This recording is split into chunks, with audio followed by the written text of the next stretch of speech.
Hello everyone. Welcome to the GOE colleges GS. मैं हूं doctor Krishnanand और आप देख रहे हैं हमारा एनसीईआरटी सीरीज, जिसमें अभी हम क्लास 12th का ज्योग्राफी से फंडामेंटल्स ऑफ ह्यूमन ज्योग्राफी से ये चैप्टर नंबर 5 करने वाले हैं, जो कि है सेकेंडरी एक्टिविटीज़ के बारे में। तो अगर आपने इससे पहले की वीडियोज़ नहीं देखी तो हमारे प्लेलिस्ट सेक्शन में जाइए और हमारे प्लेलिस्ट्स में आपको सारी वीडियोज़ मिल जाएंगी। और अगर आपको हमारे पेड कोर्सेज के बारे में जानकारी चाहिए तो हमारे वेबसाइट thegeoecolleges.com पे चले जाइए, वहाँ पे आपको सारे पेड कोर्सेज अवेलेबल हैं। अब आज के इस वीडियो में हम लोग सेकेंडरी एक्टिविटीज के बारे में बात करने वाले हैं, जहां पे मैन्युफैक्चरिंग, इंडस्ट्री, इन सब के कोर कॉन्सेप्ट्स डिस्कस होंगे, उनके फैक्टर्स डिस्कस होंगे। तो इस वीडियो को आखिर तक देखिए अगर आपको इसके डिटेल्स में समझना है। और अगर आपने हमारे चैनल को सब्सक्राइब नहीं किया तो please do subscribe our channel, और इन वीडियोस को ज़्यादा से ज़्यादा लोगों में शेयर ज़रूर करिए, और अगर हो सके हमें सपोर्ट करने के लिए हमारे चैनल को ज्वाइन भी ज़रूर करिए। तो आइए सीखते हैं सेकेंडरी एक्टिविटीज़ के बारे में।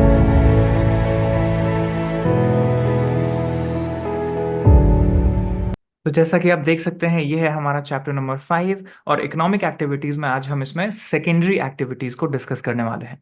तो सबसे पहले ध्यान रहे, अगर आपने इससे पहला चैप्टर पढ़ा तो वो था प्राइमरी एक्टिविटीज के बारे में, जो कि डायरेक्ट नेचुरल रिसोर्स का इस्तेमाल करते हैं ह्यूमन बींग्स, उसको कहते हैं। अब यहाँ पे जो एक्टिविटी है, जिसमें प्राइमरी, सेकेंडरी, टर्शियरी, क्वाटरनरी हमें सभी पढ़ना है, बट अभी जो हम सेकेंडरी एक्टिविटीज को देख रहे हैं उसमें अगेन रिसोर्स का यूटिलाइजेशन फिर से एक कॉमन प्रिंसिपल है, राइट, जो कि हमारे सर्वाइवल के लिए इंपॉर्टेंट है। यहां से एनसीईआरटी इसको शुरू करता है। अब देखिए, सेकेंडरी एक्टिविटी में सबसे इंपॉर्टेंट चीज है वैल्यू एडिशन। एक चीज हमेशा याद रखिए, वैल्यू को हम क्या करते हैं, ऐड करते हैं। तो वैल्यू एडिशन जो है सेकेंडरी एक्टिविटीज का सबसे इंपॉर्टेंट प्रिंसिपल है। किस चीज में वैल्यू एडिशन करते हैं? जो नेचुरली रॉ मटेरियल हमें मिलता है नेचुरल रिसोर्स से, तो इसके लिए कहते हैं कि ये transforming raw materials into valuable products, right, ये है सेकेंडरी एक्टिविटीज।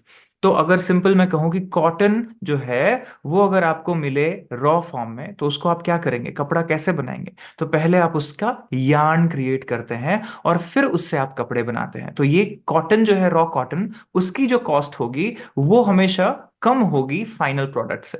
तो क्योंकि उसमें वैल्यू एडिशन हो जाता है, तब आप एक शर्ट पहनते हैं, राइट। तो इसी तरह से आयरन ओर की बात करिए, तो आयरन ओर डायरेक्टली जो है माइन से आप ओर्स के फॉर्म में निकालते हैं, लेकिन उससे हम बनाते हैं क्या, कन्वर्ट करते हैं, स्टील बनाते हैं, राइट। तो जब स्टील बन जाता है तो वैल्यू एडिशन हो जाता है। तो ये एग्जांपल्स बताए गए हैं कि सेकेंडरी एक्टिविटीज क्यों जरूरी है, क्योंकि ये वैल्यूएबल चीजें हमें देती है, राइट। अगर हम सेकेंडरी एक्टिविटीज नहीं करेंगे तो जितने भी वैल्यू एडेड चीजें हैं वो हमें नहीं मिलेंगी। तो इसके लिए बहुत इंपॉर्टेंट है कि हमें मशीन्स का इस्तेमाल करना होगा, टूल्स का इस्तेमाल करना होगा, तब जाके प्राइमरी एक्टिविटीज की चीजें जो है वो सेकेंडरी में कन्वर्ट होंगी। तो इसमें कॉमनली आप देखेंगे दो तीन शब्द यूज होंगे: manufacturing industry, processing industry, construction infrastructure industry.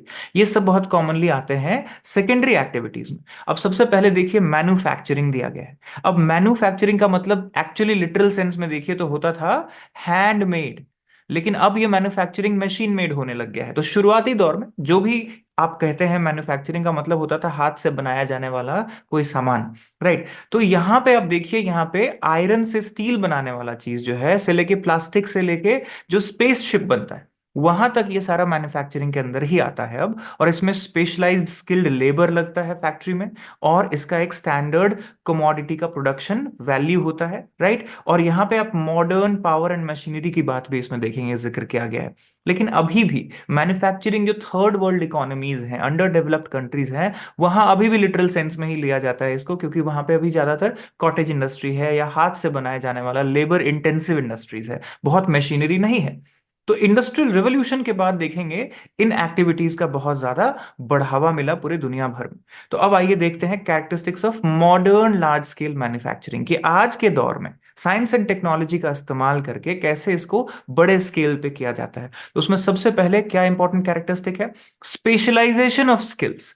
अब मतलब ये है कि एक बंदा एक ही चीज में स्पेशलिस्ट होने लग गया है, एक पर्टिकुलर स्किल में, राइट। तो अब क्या होता है, ये जो क्राफ्ट है इसमें इंपॉर्टेंट क्या है, कि आपका क्या इंपॉर्टेंस है वो कैसे पता चलेगा? आपके स्किल से, और आपकी स्किल स्पेशलाइजेशन से होगी। और जब ये चीजें होंगी तो ऑब्वियसली उसका कॉस्ट भी बढ़ेगा, राइट। तो हाई कॉस्ट गुड्स प्रोड्यूस होते हैं। तो यही आप देखेंगे कि प्रोडक्शन वैल्यू में देखेंगे इंप्रूवमेंट तो हुआ, लेकिन कॉस्ट भी बढ़ गया इसके साथ, राइट, क्योंकि इसमें एक स्टैंडर्डाइज चीजें क्रिएट की जाती हैं। जैसे फॉर एग्जांपल लीजिए कार मैन्युफैक्चरिंग में। अब जो इंसान कार मैन्युफैक्चरिंग को जानता है, उसके डिफरेंट डिफरेंट पार्ट्स को जानता है, वो ये जानता है कि अलग अलग पार्ट्स अलग अलग तरीके से बनते हैं। तो एक इंडस्ट्री ऐसे है जो सिर्फ और सिर्फ टायर में स्पेशलाइज करती है, एक सिर्फ इंजन में करती है, राइट। इस तरीके से उसके different parts different different manufacturing units में तैयार होते हैं, ये है स्पेशलाइजेशन। और फिर फाइनली असेंबल होता है, इसको असेंबली लाइन ऑफ प्रोडक्शन भी बोलते हैं।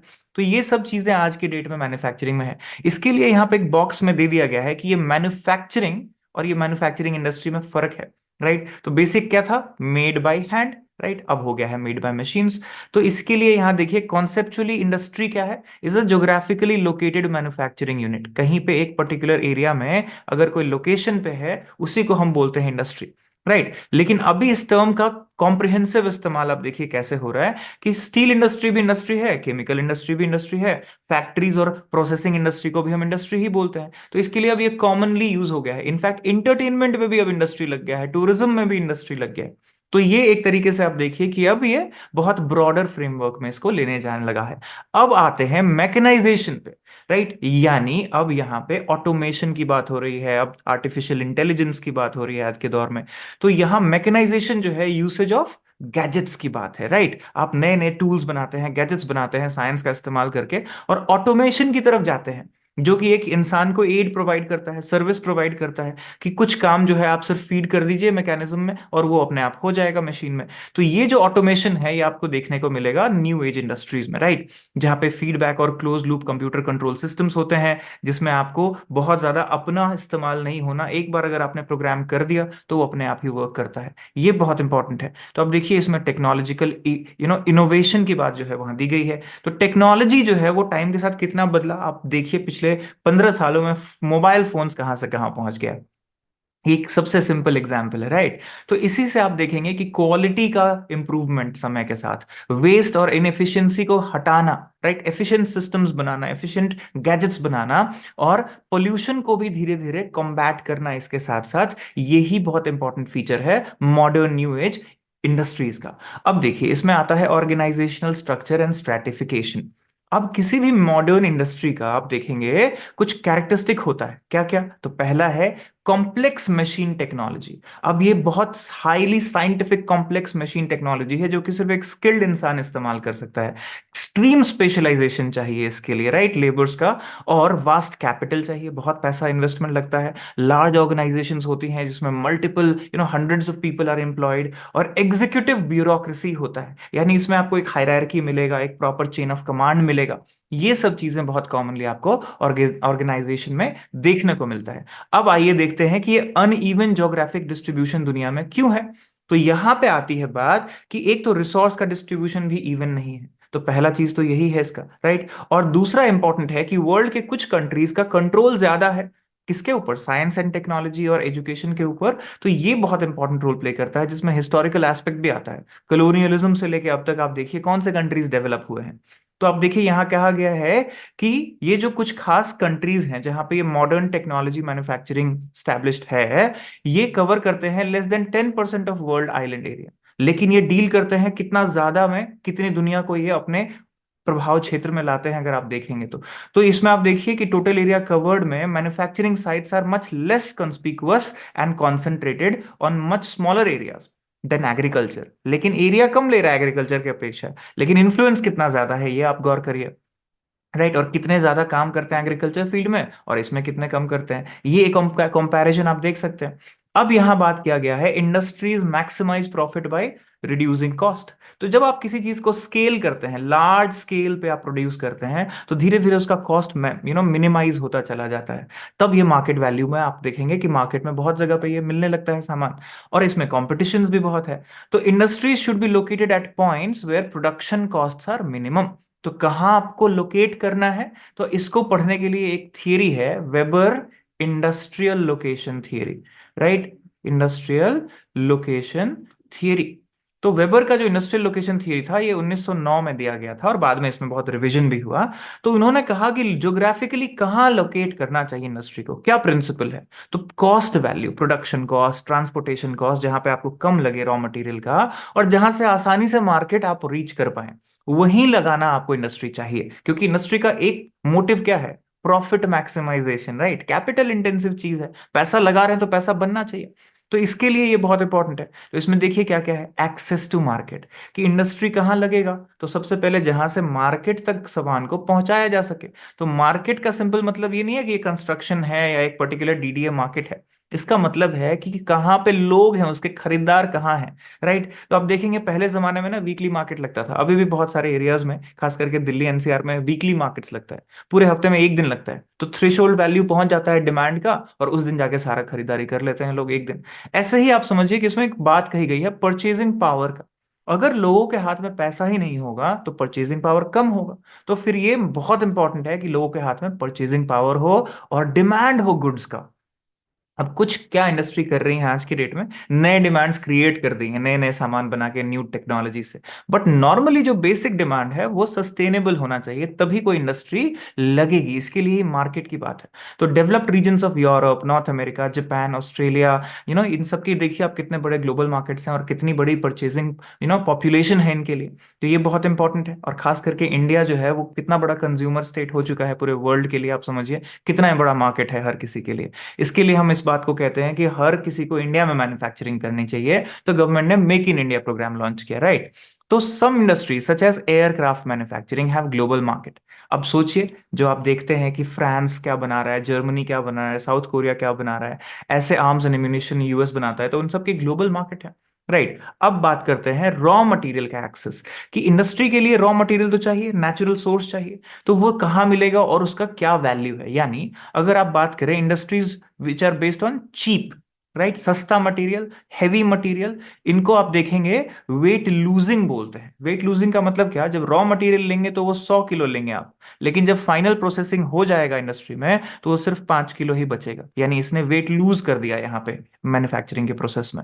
तो जैसे हेवी मशीनरी वाले इंडस्ट्रीज हैं, आप देखिए जहां पे आयरन ओर यूज होता है, तो आयरन और धीरे धीरे रिड्यूस होकर थोड़ा सा स्टील बचेगा। ऐसे ही गोल्ड वाले इंडस्ट्री में आप चले जाइए, इतना ज्यादा आपको ओर मिलेगा और उसमें से थोड़ा सा गोल्ड निकलता है। तो ऐसे इंडस्ट्री को वेट लूजिंग कहते हैं। ऐसे इंडस्ट्री को कहाँ लोकेट होगा, तो ऐसा इंडस्ट्री जहां पे रॉ मटेरियल होगा वहीं लोकेट करना पड़ेगा, नहीं तो भाड़ा देना पड़ेगा इतना सारा सामान ओर को ट्रांसपोर्ट करने का। ऐसे ही एक शब्द है पेरिशेबिलिटी, राइट। इसमें एग्जांपल देखिए, स्टील, शुगर, सीमेंट इंडस्ट्री, इन सब के बड़े बड़े मटेरियल ट्रांसपोर्टेशन होते हैं, तो इनको वहीं लोकेट करना होता है जहां पे ये सोर्स होता है रॉ मटेरियल का। और पेरिशेबिलिटी वाली चीजें जो खराब हो जाए जल्दी, जैसे डेयरी, एग्रो प्रोसेसिंग, ये कहाँ होगा, मिल्क सप्लाई कहाँ से आएगा, तो शहर के एकदम नजदीक कहते हैं इनको लगाइए आप, ताकि आप हर दिन फ्रेश मटेरियल सप्लाई कर पाए, यानी शहर हो या मार्केट के नजदीक, राइट। अब आता है एक्सेस टू लेबर सप्लाई। अब लेबर बड़ा इंटरेस्टिंग सा चीज है, क्योंकि लेबर सीजनल भी होता है, माइग्रेंट भी होता है, राइट। तो इसमें यह बात है कि स्किल्ड लेबर कौन है आपका, राइट। तो स्किल्ड लेबर का बहुत डिमांड हो रहा है दुनिया में, इसीलिए कितने सारे कोर्सेज बन गए हैं, स्किल एनहांसमेंट कोर्सेज, जो लोग करके जाते हैं काम करने के लिए। तो मैकेनाइजेशन और ऑटोमेशन के दौर में, आर्टिफिशियल इंटेलिजेंस के दौर में, देखिए कितने स्किल इंडस्ट्री कितना आगे बढ़ रहा है, जो कि स्किल लेबर है, राइट। सिर्फ मैकेनिकल लार्ज जो लेबर है उसकी जरूरत नहीं है अब बहुत सारे इंडस्ट्रीज में। और यहाँ पे आ गया बात सोर्सेज ऑफ एनर्जी, कि अब आपका एनर्जी सप्लाई कहाँ से आ रहा है, तो आप हाइड्रो इलेक्ट्रिसिटी डिपेंडेंट हैं, पेट्रोलियम डिपेंडेंट हैं, या कोई और रिन्यूएबल सोर्स भी यूज कर रहे हैं, अब सोलर की बात हो रही है। ऐसे ही ट्रांसपोर्टेशन एंड कम्युनिकेशन फैसिलिटी, ये लाइफ लाइन्स हैं, इनको आप आर्टरीज एंड वेन्स ऑफ जो इंटायर इंडस्ट्रियल प्रोसेस है उसका मान सकते हैं। ये कॉस्ट ऑफ ट्रांसपोर्ट कितना इंपॉर्टेंट रोल प्ले कर रहा है आपको अभी मैंने बताया। और मॉडर्न इंडस्ट्री में देखेंगे कि ट्रांसपोर्टेशन कॉस्ट जो है वो बहुत ज्यादा इंपॉर्टेंट हो गया है, तो अब फास्ट मूविंग व्हीकल्स का इस्तेमाल, राइट, इतने सारे ट्रेन्स चल रही हैं फ्रेट वाली, एयर सर्विसेज है, जिस क्या हो गया है कि अब ये और ज्यादा स्पेशलाइजेशन की तरफ बढ़ रहा है, राइट। और कम्युनिकेशन ऑफ कोर्स, ये भी एक इंपॉर्टेंट लाइफ लाइन होता है, राइट। तो ये exchange of goods and services के लिए इंपॉर्टेंट है। फिर आता है गवर्नमेंट पॉलिसी। अब किसी जगह पे मैन्युफैक्चरिंग सेक्टर या सेकेंडरी सेक्टर उतना ही फ्लोरिश करेगा जितना सुविधा उसको सरकार देगी। तो सरकार का काम क्या है कि आप सुविधाएं बनाइए, यानी एक ऐसा सहूलियत प्रोवाइड करिए जहां पे कोई इंडस्ट्रियलिस्ट आके इंडस्ट्री लगा पाए, राइट। आप टैक्सेस में कुछ छूट दीजिए, इंफ्रास्ट्रक्चर हेल्प करिए, रोड एंड इलेक्ट्रिसिटी की सर्विसेज दीजिए। इसके लिए होता है कि गवर्नमेंट की पॉलिसी कैसी है, क्या ये बहुत फेवरिंग पॉलिसी है जहां पे लोग इन्वेस्टमेंट करें। तो ये चीज देखने को मिलता है आपको बहुत जगह पे, कि जब हम बोलते हैं कि आइए और यहाँ मैन्युफैक्चरिंग करिए, तो हम आपको लैंड दे रहे हैं, राइट, हम आपको स्किल लेबर दे रहे हैं, हम आपको एक स्पेशल इकोनॉमिक जोन्स बना के दे रहे हैं कई जगह पे, राइट। इसको एस ई जी कहते हैं। तो ये सब चीजें हैं गवर्नमेंट पॉलिसी के अंदर। अब आता है कि अग्लोमरेशन इकोनॉमीज, लिंकेजेस की बात, राइट। अब अग्लोमरेशन हो रहा है यानी क्या है, आप अगर बोलेंगे दिल्ली एनसीआर का एग्जांपल लें या बेंगलुरु का एग्जांपल, तो यहाँ क्या है, आप देखिए कि एक साथ मल्टीपल इंडस्ट्रीज जो है वो आपस में लिंक करके चल रहा है। तो एक कोई लीडर इंडस्ट्री होगा, एक बड़ा होगा, और उसके साथ साथ और इंडस्ट्री जो है एक फैमिली की तरह जुड़ के काम करेंगी। एग्लोमरेशन इसी को कहते हैं। तो अभी ये दौर चल रहा है एग्लोमरेशन इंडस्ट्री का, ये बड़ा इंपॉर्टेंट हो गया और इससे प्रोडक्टिविटी बहुत फास्ट बढ़ती है। ऐसे ही एक है फुट लूज इंडस्ट्री। अब फुट लूज इंडस्ट्री क्या है? फुट लूज इंडस्ट्री ये वो इंडस्ट्री है जिसको कोई स्पेसिफिक रिक्वायरमेंट नहीं है कि उसको एक पर्टिकुलर रॉ मटेरियल चाहिए जो एक पर्टिकुलर जगह मिलेगा, वो कहीं भी लोकेट कर सकता है, राइट। तो ये डिपेंडेंट करता है कंपोनेंट पार्ट्स पे। आप अलग अलग पार्ट्स को एक साथ कहीं पे ले आते हैं, फिर असेंबल करते हैं और फिर फाइनल प्रोड्यूस बनाते हैं। तो इसको फुट लूज कहते हैं क्योंकि उसको एक लोकेशन पे फिक्स होने की जरूरत नहीं है, जैसे आयरन एंड स्टील को कोल वाले एरियाज में और आयरन ओर वाले एरियाज में रहना पड़ता है। तो यहाँ पे उस वैसी जरूरत नहीं है, और यहाँ स्मॉल क्वांटिटी में आप चीजों को कर सकते हैं। और जनरली ये थोड़े से कम पोल्यूटिंग इंडस्ट्री भी माने जाते हैं, राइट। और इनका इंपॉर्टेंट है ट्रांसपोर्ट नेटवर्क होना चाहिए, रोड रेलवेज इनसे कनेक्ट होना चाहिए एयर से। तो ये फुटलूज इंडस्ट्री कहीं भी लगाए जा सकते हैं। अब आता है क्लासिफिकेशन ऑफ मैन्युफैक्चरिंग इंडस्ट्री, जिसमें आधार देखिए साइज के आधार पे, इनपुट या रॉ मटेरियल के आधार पे, आउटपुट प्रोडक्ट के आधार पे, और ओनरशिप के आधार पे। चार इंपॉर्टेंट बेसिस है क्लासिफिकेशन का। तो इंडस्ट्रीज बेस्ड ऑन साइज क्या है, तो आप देखिए हाउस होल्ड इंडस्ट्री या cottage industry, small scale, large scale. तो आपका एग्जाम्पल आपको देखना है तो यहाँ पे इसमें दे दिया गया है एक फ्लो डायग्राम बना के। तो आप क्या कर सकते हैं, ये फ्लो डायग्राम को आप जरूर अपने उसमें प्रैक्टिस के लिए अपने नोटबुक्स में जरूर बनाइए, ताकि आपको ये एक जगह पे मिल जाए और आपको समझ आ जाए। तो मैं कोशिश करता हूं आपको ये फ्लो डायग्राम एक बार यहाँ पे बता दूं कि इसमें क्या क्या दिया गया है। तो इसको देखिए, साइज के आधार पर अगर बात करें तो कॉटेज है, हाउस होल्ड है जिसमें आर्टिफैक्ट्स बनते हैं, स्मॉल स्केल है, लार्ज स्केल है। ऐसे ही इनपुट के आधार पे अग्रो बेस्ड है, मिनरल बेस्ड है, केमिकल बेस्ड है, फॉरेस्ट बेस्ड है, एनिमल बेस्ड है। और इसमें नेम्स देखिए, sugar, edible oil, cotton textile, T rubber, ये सब एग्रो वाला हो गया। मिनरल में मेटालिक, नॉन मेटालिक, तो नॉन मेटालिक में सीमेंट और पॉटरी, और मेटालिक में आयरन वाला और नॉन आयरन वाला, तो copper, aluminium, gems, jewellery, right. अब आते हैं केमिकल में, तो petrochemical, plastic, synthetic fibre, salt, fertilisers है। फॉरेस्ट वाले में टिम्बर है, लैक है, टर्पेंटाइन है, पेपर है। एनिमल वाले में लेदर है, ऊल है, राइट, मीट इंडस्ट्री है। उसके अलावा आउटपुट प्रोडक्ट में तो बेसिक में iron and steel. Consumer goods में देखिए तो क्या क्या चीजें हैं, biscuits, textiles, vehicles, car, scooters. और ओनरशिप में पब्लिक सेक्टर, पीएसयूज बोलते हैं, प्राइवेट सेक्टर जो प्राइवेटली ओन्ड है, और जॉइंट सेक्टर जो कि जॉइंट मतलब गवर्नमेंट और प्राइवेट इंडिविजुअल के बीच में जो चीजें होती हैं। तो आप इसको अपने नोटबुक्स में जरूर बना लीजिए और फिर इस डिस्क्रिप्शन को देखिए जो यहाँ दिया गया है। तो समझ में आएगा कि आपको यहाँ पे ये चीजें किस तरह से पढ़नी है। अगर आप इसे माइंड मैप या फ्लो डायग्राम बना के पढ़ेंगे तो that would be easy for you. तो हाउस होल्ड इंडस्ट्री या कॉटेज मैन्युफैक्चरिंग में सबसे इंपॉर्टेंट फैमिली मेंबर्स इन्वॉल्व होते हैं। एवरीडे गुड सप्लाई वाली चीजें ही बनाई जाती हैं स्मॉल स्केल पे, लोकल मार्केट के लिए, विलेज के लिए। कई बार बार्टर सिस्टम से भी होता है काम। लो कैपिटल इंटेंसिव है, बहुत कम पैसे की लागत में बनता है। और इसका सिग्निफिकेंस कॉमर्स में देखेंगे तो थोड़ा सा कम होता है, जैसे पॉटरी मेकिंग है या बैम्बू आर्ट है, इस तरह की चीजें हैं। फिर आप देखिए यहाँ पे manufacturing include food stuff, fabric, mat, container, tools, furniture, shoes, right, इस तरह की सारी चीजें। कुछ छोटे छोटे ज्वेलरी शॉप्स भी आपको ऐसे देखने को मिलेंगे, घरों में लोग बनाते हैं jewellery of gold, silver, bronze, ये भी देखने को मिलता है, बैम्बू का, लकड़ी का, ऐसा सामान भी। अब स्मॉल मैन्युफैक्चरिंग में देखिए तो यहाँ पे आता है जहाँ पे लोकल रॉ मटेरियल है, और यहाँ पे पावर मशीन्स वाले भी कुछ होते हैं और कुछ सेमी स्किल लेबर वाले भी होते हैं। तो इंडिया में, चाइना में, साउथ ईस्ट एशिया में, इंडोनेशिया में आपको देखने को मिलेगा स्मॉल स्केल वाला। और लार्ज स्केल का नाम ही है लार्ज स्केल, यानी यहाँ पे कैपिटल चाहिए, लेबर्स को स्पेशलाइज होना पड़ेगा, वर्कर्स को टेक्नोलॉजी चाहिए, मास प्रोडक्शन का पूरा लाइन चाहिए। तो अब देखिए 200 साल से अमेरिका, यूरोप ये सारा काम कर रहा है। तो basis of system of large scale manufacturing world industrial में रीजन्स में आप देखेंगे तो दो मेजर ग्रुप है। क्या है? Traditional large scale industrial regions which are thickly clustered, पुराने जो हैं, और नए वाले जो हैं हाईली टेक्नोलॉजिकल इंटेंसिव। ये दो क्लियर कट कैटेगरीज हो गया है, राइट। तो industries based on inputs and raw material में क्या है, तो एग्रो बेस्ड है, chemical based, forest based, animal based. Examples यहाँ पे आपने जैसा देखा फ्लो डायग्राम में वैसे ही है। तो food processing, sugar pickle, fruit juices, beverage, T, coffee, spices, oil, ये सारा का सारा आप देखिए, कॉटन, जूट, सिल्क, ये है एग्रो, एग्रीकल्चर से आता है इसका रॉ मटेरियल। फूड प्रोसेसिंग में खास करके हमने बहुत ज्यादा तरक्की की है, अब नए नए मेगा फूड पार्क्स बन रहे हैं, चीजें हो रही हैं। और एग्री बिजनेस जो है वो बहुत फास्ट ग्रो कर रहा है बहुत जगहों पे। तो एग्रो फैक्ट्रीज कहते हैं इनको हम। मिनरल बेस्ड में आ जाइए तो जैसा आपको पता है, नॉन मेटालिक और मेटालिक में आयरन कंटेनिंग वाले तो आयरन एंड स्टील, या फिर उसके अलावा बाकी इंडस्ट्रीज हैं। और केमिकल बेस्ड में होता है कि आप केमिकल सब्सटेंस, जैसे फॉर एग्जांपल पेट्रोलियम का और उसके साथ बाय प्रोडक्ट्स जैसे फर्टिलाइजर इंडस्ट्री है, तो सॉल्ट, सल्फर, पोटैश, इन सबको भी नेचुरल मिनरल चाहिए। फिर सिंथेटिक फाइबर, प्लास्टिक, इस तरह की केमिकल बेस्ड इंडस्ट्री आपने बहुत कॉमनली देखी है। फॉरेस्ट बेस्ड, जो फॉरेस्ट के प्रोड्यूस को यूज करते हैं, जहां पे आप फर्नीचर बनाते हैं, वुड, बैम्बू, ग्रास, ये सब पेपर के लिए लैक, ये सब बहुत इंपॉर्टेंट इंडस्ट्री है। एनिमल बेस्ड में आ जाइए तो इंपॉर्टेंट है कि एनिमल का जो है वूल के लिए इस्तेमाल, या उसके आप देखेंगे कि आइवरी का, एलिफेंट टस्क का भी बहुत ज्यादा, और इस पे बहुत रिस्ट्रिक्शन भी लगी है काफी जगहों पे।